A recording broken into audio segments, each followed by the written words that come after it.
This is going to be a pretty short video. I have two examples of a final focus. The first is a final focus that is pretty good and more than sufficient for you to win on a lot of national circuit rounds, even against the best teams. The second is going to be an example of how we can take a pretty good final focus and turn it into a final focus that is really damn good by integrating the advice in my final focus video. I'm going to assume that these final focuses are for a relatively flow judge, so it's going to be fast and it's going to be a little bit more technical than you would do if you were in front of a lay judge. So the first final focus.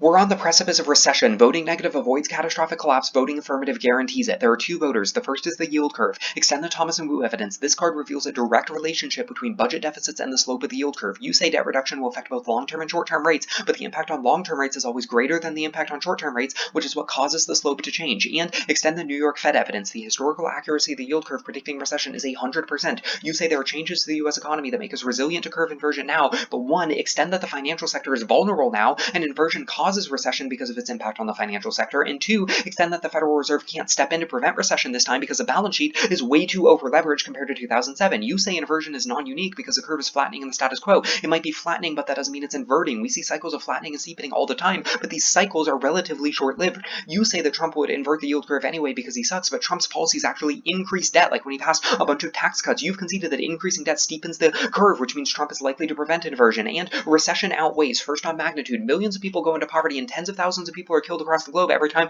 the US goes into recession. Second on time frame, recession is going to hit by the end of the year, which means the time frame of our impact is functionally immediate. And third on probability, you've conceded there is 100% chance of recession by conceding the New York Fed evidence, which means the probability is virtually guaranteed. Second voter is going to be budget crowding. Extend that budget crowding doesn't become an issue until 2030, which means we have 10 years to solve the problem. The US government isn't dumb. They're going to come up with something so they don't have to cut all of our welfare. And extend that military spending is going to get cut instead of welfare. We don't know what the 2030 Congress is going to target, but we have no reason to believe that it's necessarily going to be welfare, and extend that growth is going to resolve this impact anyway. Welfare reductions are just going to be offset by the fact that if you vote negative, you get additional money in people's pockets from prioritizing long-term growth. And finally, extend the no-link argument. The government can just print more money to cover rising interest payments. Our evidence indicates that printing money in this manner doesn't contribute to inflation because most of the people who receive interest payments decide to save them instead of reinvesting them in the economy. A pretty sufficient final focus that'll win, national circuit rounds as long as the opponents aren't like really super ultra good top 5 type teams. But what can we do to make this final focus even better? Let's integrate each of the 5 things that I talk about in my final focus video. First is we should change the voter structure to a question structure. Since we're collapsing on a single contention about the yield curve, I think it makes sense to ask a bunch of specific questions to guide the judge through each important component of this contention instead of just grouping every argument under this yield curve voter. So what are the actual important components of this argument? Well, we need to show that A, the affirmative inverts the yield curve, B, inversion causes recession, and C, that if you vote negative, you avoid inversion. If you explicitly ask these questions, you're going to be establishing a clear set of win conditions instead of just saying, hey judge, I think that the yield curve voter is important. This is going to take a little bit of extra time, but the ability to walk the judge through the offense differential one step at a time is definitely worth the 5 extra seconds that it will take you to read the additional questions. Second is we should handle the link level a lot more efficiently. Now, the first final focus that I just gave already does a very good job of identifying which arguments are responsive and dismissing each in 1 or 2 sentences, but it does spend a lot of unnecessary time reiterating the opponent's arguments. The second final focus is going to save some time by dropping the they said portion entirely. This is going to save about 10 seconds, and it's going to make the speech sound big picture instead of line by line, but without actually sacrificing any of the line by line work. Third, on comparative analysis, unfortunately, the comparative analysis was actually fine in the first one. I probably should have done comparative analysis really bad so that I could demonstrate some sort of improvement, but oh well.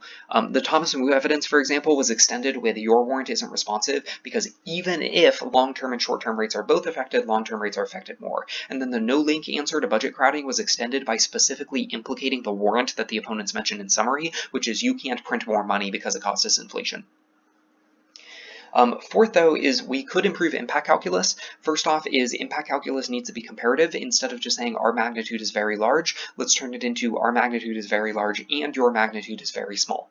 Second is we can integrate an uniqueness argument in this instance. Recession probably subsumes debt, so we can integrate this impact scenario as impact calculus as a sort of absolute prerequisite argument, which is you can't resolve debt until you resolve recession, then all of the defense against budget crowding argument can just directly be integrated into weighing, where this argument about how the 2030 Congress might not cut welfare is really just a mediocre probability argument, and this argument about how growth resolves the welfare reduction impact anyway is really just a mediocre magnitude argument, and then this thing that says we have 10 years to solve the problem is really just a mediocre time frame argument.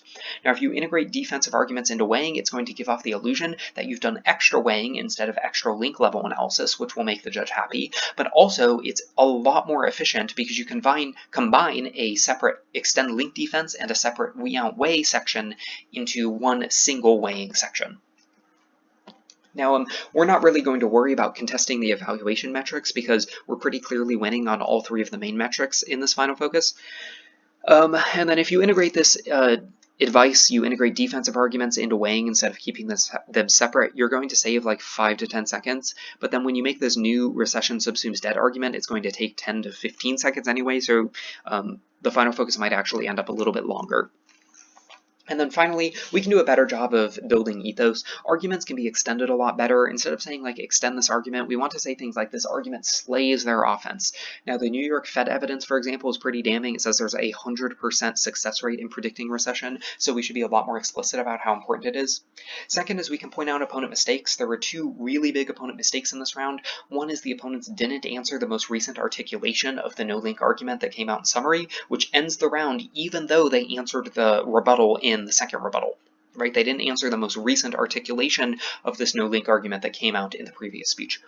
And then the opponents also didn't try to resolve the short-term recession scenario. They just made a bunch of link arguments as to why we supposedly don't resolve it, which means now they have no unique offense because recession subsumes debt, so that also ends the round. We should point out how big of a mistake that was. And finally, we're going to try and speak a little bit more assertively. The first final focus can do a much better job of emphasizing important words. Now, the second final focus is probably going to slow down on important words. You should honestly do a lot more, like integrating volume and intonation as methods of emphasis. I just don't really feel like doing that right now, and it's my video, so sorry. Cool. So here's what a final focus looks like after it integrates all of this advice. Give me just a second to reset my head. I had the first final focus entirely written out, but this one I need to look at a flow real quick.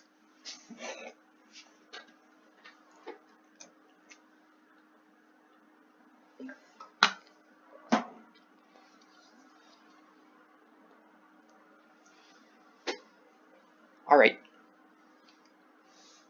We're on the precipice of recession. Voting negative avoids catastrophic collapse. Voting affirmative guarantees it and guarantees unnecessary debt. There are 4 questions that will guide you to this conclusion. First, ask, does voting affirmative invert the yield curve? The Thomas and Wu evidence reveals a direct relationship between budget deficits and the slope of the yield curve. The impact on long-term rates is always greater than the impact on short-term rates, which is why the slope can actually adjust instead of just the intercept. Second, ask, does an inverted yield curve cause recession? The New York Fed evidence is slayer. It indicates a 100% success rate for the yield curve in predicting recession. There's no warrant for why this inversion will be any different. A, the internal warrant for Pento is how the inversion affects the financial sector, which is vulnerable today, and B, there's a dropped warrant that the Federal Reserve can't intervene to prevent recession anymore because their balance sheet is way too over-leveraged. Third, asks, does voting negative avoid inversion? The status quo is our best hope. The yield curve might be flattening right now, but it's not inverting. We have cycles of flattening and steepening all the time, but these are temporary and they get reversed before they actually cause inversion. And Trump isn't going to cause inversion, he's going to prevent it. You have conceded that debt steepens the yield curve and Trump massively increases debt every time he passes bad policies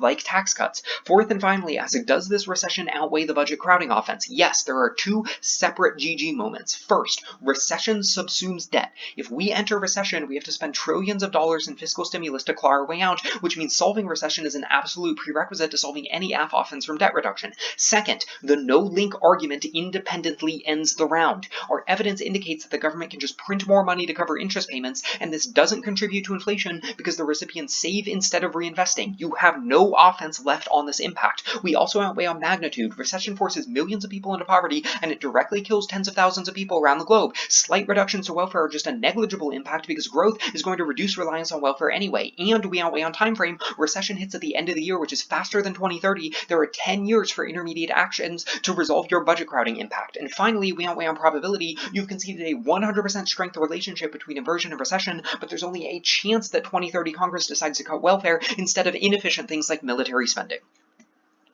That final focus was about 5 extra seconds, but it did all of the extra advice, and I also wasn't really paying attention to time until the end, so I could have made it 2 minutes instead. That's all for this video. Watch my Final Focus video if you want to integrate the advice better.